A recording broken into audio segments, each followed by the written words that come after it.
नमस्कार, मैं एनके सिंह। दोस्तों, एक जलसा हो रहा है निजामुद्दीन चिश्ती के दरगाह पे। उसमें शिरकत कौन कर रहे हैं, ये खास बात है। इसमें इसका नाम रखा गया है दीपोत्सव के दिए और दरगाह में जियारत। जरा गौर कीजिएगा, दीपोत्सव के दिए और दरगाह की जियारत। और इसमें शरीक हैं आरएसएस के बड़े नेता। और हकीकत ये है कि आरएसएस के नेता दरगाह में जाके और वो बताएंगे कि जियारत कैसे होती है। जरा सोचिए, कितना दोमुहापन है। बटोगे तो कटोगे।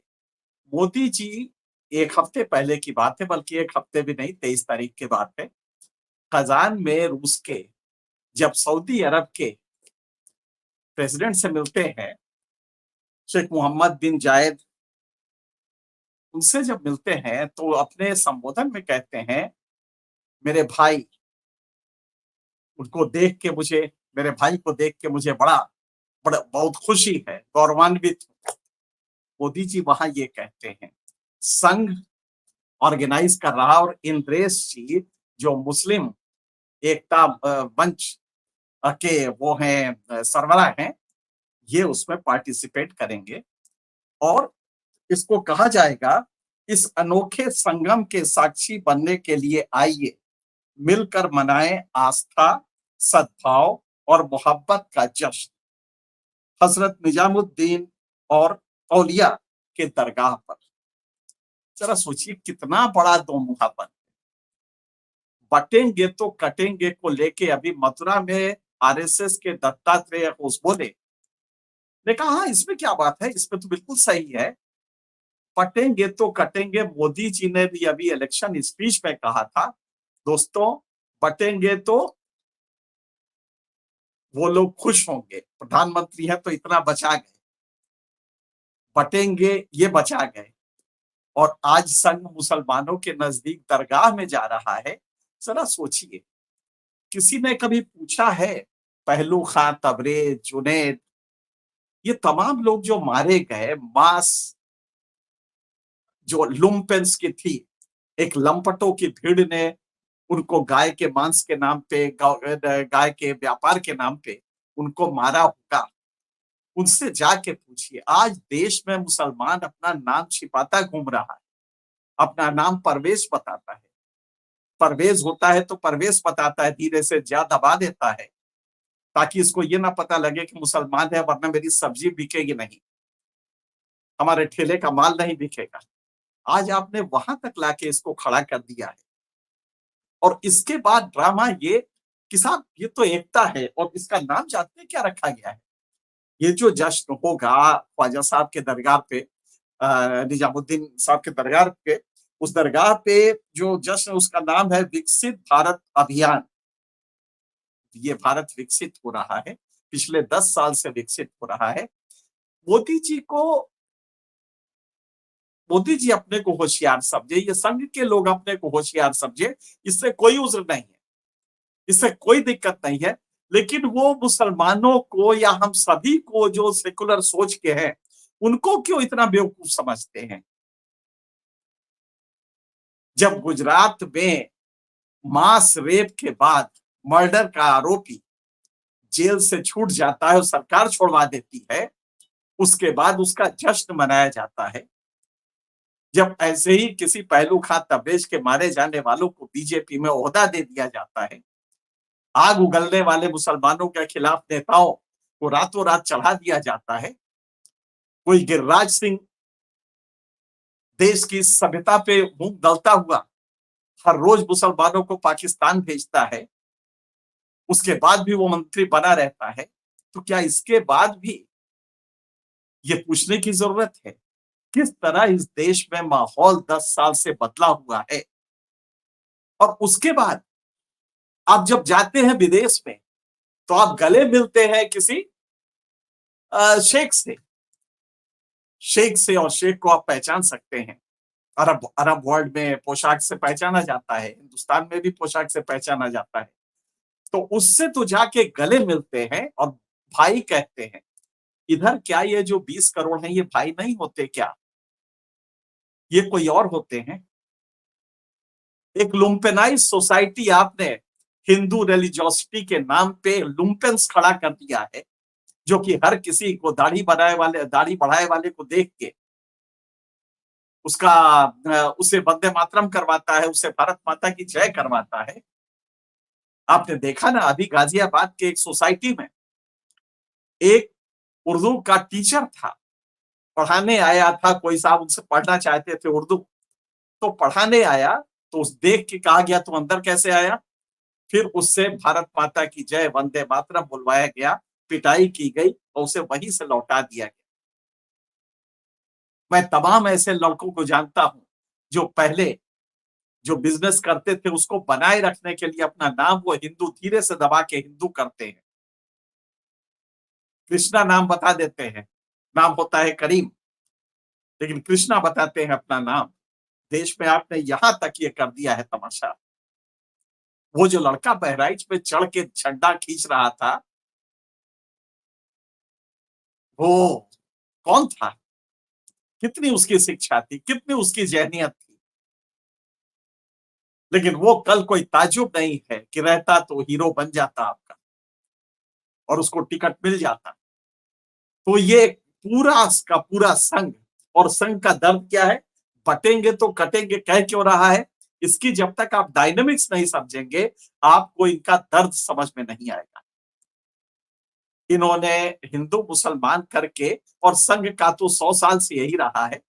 दरअसल संघ को मैं पहले तो मानता था कि एक ऑर्गेनाइज्ड वेल थिंकिंग वो है और संगठन है, जिसमें थिंकिंग चाहे परवर्ट कितनी भी हो, चाहे जितनी भी दूषित हो, लेकिन स्ट्रेट थिंकिंग है।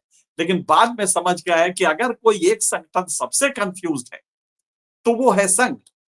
100 साल से आप तथाकथित हिंदू एकता के लिए कर क्या रहे हैं?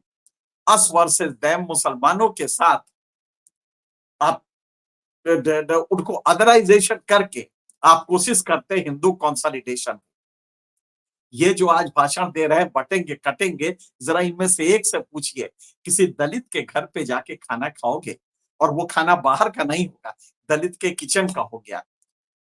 एक सर्वे हुआ था अभी, बहुत लोगों ने कहा, पढ़े लिखे लोगों ने कहा, सोसाइटी के लोगों ने कहा नहीं मुझे कोई दिक्कत नहीं, दलित हमारे टेबल पे खाता है, मुझे कोई दिक्कत नहीं होती है।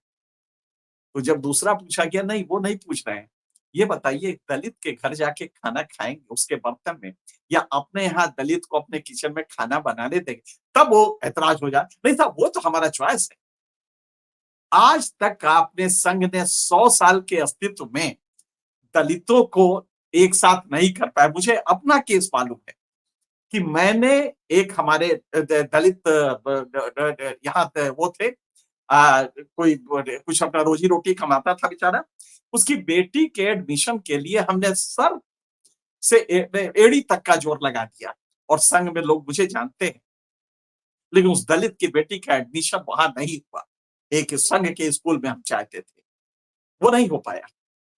आपने देखा होगा कि 1991 में ऐसे ही समरसता शुरू, दरअसल का दर्द क्या है? संघ और बीजेपी, ये खास करके संघ तो ब्राह्मण वर्चित पावन ब्राह्मण वर्चस्व की वो है का संगठन है, जिसमें महाराष्ट्रियंस होते हैं ब्राह्मण, और ये उन्हीं का वर्चस्व होता है। बड़े मुश्किल से उन्होंने बाकी लोगों को लिया, लेकिन ये कौन लोग थे? ये अपर कास्ट का प्रभुत्व था। बाद में देखा तो कुछ बैकवर्ड भी एसिमिलेट किए, लेकिन अभी भी दलित को वो मकाम नहीं मिला है जो दिल से होता है, जिसके लिए आप अभियान वास्तव में करते हैं। तो 1991 में रज्जू भैया थे, डॉक्टर राजेंद्र सिंह। तो रज्जू भैया हमारे के हम परिचित भी थे, और हमारे ऑफिस के ही सामने उनका घर था। तो हम जर्नलिस्ट के रूप में कवर करने गए थे, और पहली बार यह हुआ कि डोम राजा के घर बनारस में खाना खाया जाएगा।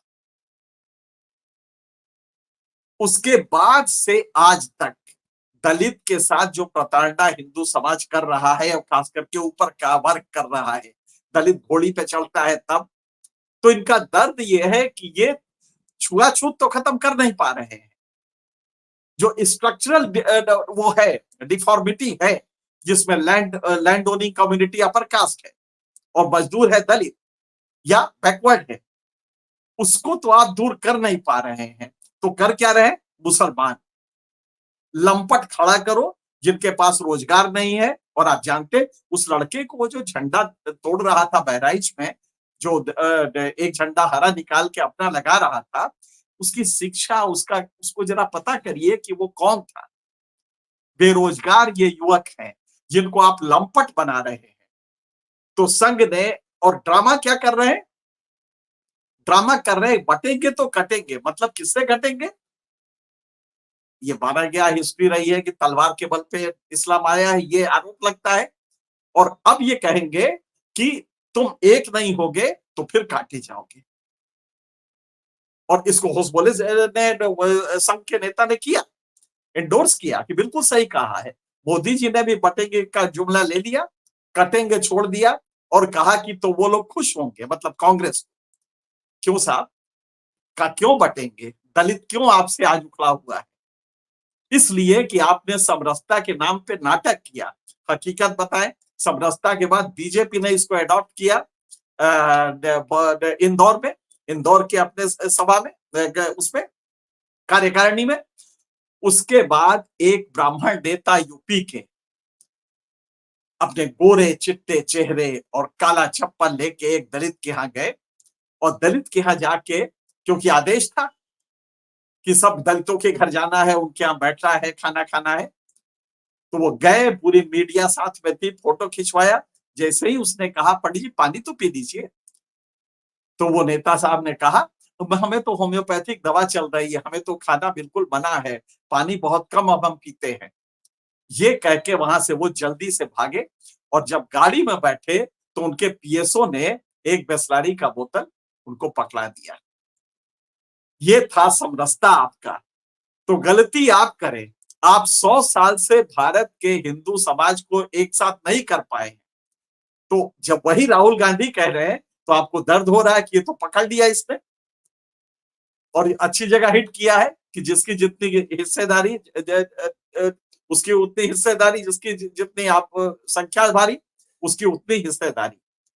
जब वो ये कह रहे हैं राहुल गांधी, तो ये 80%, करीब 67% को एड्रेस कर रहे हैं।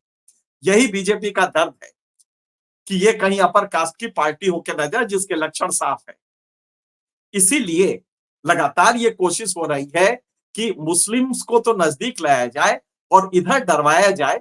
दो मुहा ये नीति है कि एक तरफ आपका गेरुआ पहने कोई चीफ मिनिस्टर दिन रात कहेगा कि बटोगे तो कटोगे, और ये नारा बन जाएगा महाराष्ट्र के चुनाव में, बटोगे तो कटोगे। लेकिन वहीं पे जब दलित को आपको करना होगा तो आप सिर्फ यही कहेंगे कि हाँ हाँ बटना बिल्कुल नहीं चाहिए, लेकिन ठाकुर साहब बंदूक उठा के गोली चला देंगे अगर दलित घोड़ी पे बैठा है। इसको आपने खत्म नहीं किया, और आप ये कर नहीं पाएंगे कि चितपावन ब्राह्मण ही आपके खत्म नहीं करने देंगे। पूरी बीजेपी का जो ब्राह्मण रेवेनिकल ऑर्डर है वो खत्म नहीं करने देगा। तो दर्द तो आपका वहां है। तो यहाँ पे आपने ये आयोजन किया है, ये शुद्ध ड्रामा है। जो इंद्रेश जी वगैरह जो संघ के हैं नेता, ये मुस्लिम एकता मंच के वो है कन्वीनर, और इनको बना के एक काम धंधे पे लगा दिया गया है ताकि इंटरनेशनल इमेज जाए कि अरे साहब उधर मोदी जी कह रहे हैं सऊदी अरब के प्रेसिडेंट को कि साहब ये मेरे भाई हैं, और इधर संघ देखिए दरगाह पे जाके कर रहा है। जरा पूछा जाए ये लोग जब दरगाह पे गए हैं तो वहीं पे एक मुसलमान पानी लेके आएगा, आप पियेंगे क्या? आपका सिक्योरिटी पीने देगा क्या? तो हकीकत ये है कि आप ही है ना जो कि पूरे हिंदुस्तान में फैला दिया कि वो थूक के सामान देते हैं। आप ही है ना जो कि कानून लाने जा रहे हैं कि इस तरह का अनहाइजेनिक चीजें होंगी तो गलत होगा। और ये कह के आपने उसके इकोनॉमिक रूट्स को काट दिया। अब मुसलमान से कोई खाने की चीज इसलिए नहीं खरीदेगा कि आपने उसको डिमोनाइज कर दिया है, राक्षसीकरण कर दिया है कि ये थूक के देगा। ये कह के आपने उसका उसका इकोनॉमिक रूट काट दिया है। अब वो कोई पेशे में नहीं आए, वो सब्जी नहीं बेचेगा क्योंकि सब्जी में भी थूका होगा। अब वो रेस्टोरेंट नहीं खोल पाएगा। और कोई ताज्जुब नहीं है कि आपके टायर का पंचर भी लगाए तो शायद उसमें वो जब लगाता है देखने के लिए कि हवा निकल रही नहीं, आप उसको भी माने कि ये इसने थूक दिया है, तो शायद उससे आप पंचर भी ना लगवाएँ। आपने यहां तक लाके हिंदू मुसलमान खड़ा कर दिया है और इसके बाद आप नाटक क्या कर रहे हैं कि दरगाह पे जाके, और वो भी निजामुद्दीन औलिया की दरगाह पे। निजामुद्दीन औलिया के दरगाह पे जाके जब आप ये करेंगे तो ये बात सही है कि वो सूफी उससे आते हैं, लेकिन सवाल इसका नहीं है। आप दरगाह पे जाके ये कर रहे हैं, कल से ये भी ऐलान कर दीजिए कि संघ उन लोगों का बायकॉट करेगा जो किसी भी मुसलमान को देखकर उसके कपड़े पहचान कर उससे वंदे मातरम कहलवाएंगे, जबरदस्ती मारपीट करेंगे, या मुसलमान के घर में आप गौमांस देखने जाएंगे। ये भी ऐलान कर दीजिए, तब समझेंगे तुझे हम वली समझते जो न वादाख्वार होता। अगर वादाख्वार आप नहीं हैं तो हम आपको मान ही लेंगे, लेकिन हुजूर जो धंधा आप कर रहे हैं, अपने लंपट जो पैदा किए हैं, जो बेरोजगारी के मारे हुए हैं, उनसे आप जो कुछ करवा रहे हैं, अगर उसको आप गौर कीजिए तो लगेगा कि कितना ये दोमुहापन है। बटेंगे तो कटेंगे बनाम निजामुद्दीन औलिया के दरगाह पे जाके वहां जियारत करना, कितना बड़ा मजाक है। और संघ को यही 100 साल होने जा रहे हैं। गरेबान में झांक के देखिए, ये अदराइजेशन जो किया है, अस वर्सेस देम कर दिया है, हम बनाम वो, और उसके बाद लंपट पैदा करके आपने हिंदू समाज में जो बेरोजगार है उनसे आप किसी अखलाक पहलू खान तबरेज जुनैद को मरवा रहे हैं। इसके बाद भी ये ड्रामा आपका क्या कोई हास्यास्पद नहीं लगता है? संघ से इतने ओछे राजनीति की तो उम्मीद नहीं थी। तन के कहो ना, जो तुम कर रहे हो वो कहो, और नहीं तो सच दिल पे हाथ रख के कहो कि क्या तुम वाकई जियारत करने के वो हो, हिमायती हो। जियारत तो बड़ी नायाब चीज है, बहुत ही पाकीज़ा चीज है, वास्तव में करके देखो।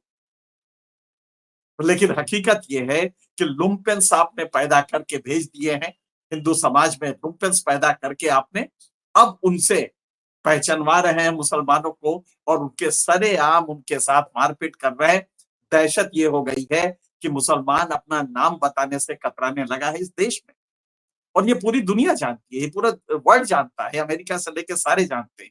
इसको आप छिपा नहीं सकते किसी सऊदी अरब के प्रिंस से गले गलबैया करके, और ये कह के मेरे भाई हैं। अरे भाई तो यहाँ भी है, तबरेज भी भाई था, पहलू खां भी भाई था, लेकिन उस भाई का हश्र क्या हुआ ये आपने देखा।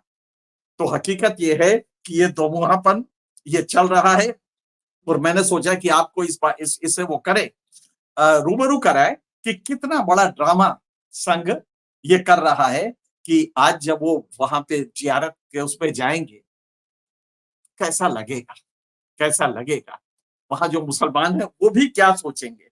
और तब मुझे याद आता है वो आंखें फिल्म का गाना, साहिर साहब का ये है शेर, गजल, ए जाने वफा ये जुल्म ना कर, गैरों से करम, गैरों पे करम अपनों पे सितम, ए जाने वफा ये जुल्म ना कर। जरा सोचिए, साहिर साहब के जमाने में अगला इसका जो शेर है वो ये है, रहने दे अभी थोड़ा सा भरम। साहिर साहब के जमाने में थोड़ा सा भरम था कि हिंदू मुसलमान एकता हो सकती है, तो उन्होंने कहा था रहने दे अभी थोड़ा सा भरम, ऐ जाने वफा ये जुल्म न कर, गैरों पे करम अपनों पे सितम। लेकिन आज जब हम देखते हैं तो साफ दिखाई देता है कि सितम किस पे हो रहा है, करम किस पे हो रहा है। और करम भी आप हिंदू पे करें तो बेजा नहीं है, गलत नहीं है, आप उन लुम्पेंस में कर रहे हैं जो हिंदुओं में है, जो कि सितम ढा रहे हैं मुसलमानों पे। ये है संघ का चरित्र। फिलहाल इतना ही, अन्य मुद्दों पे आपसे मुखातिब होते रहेंगे, तब तक के लिए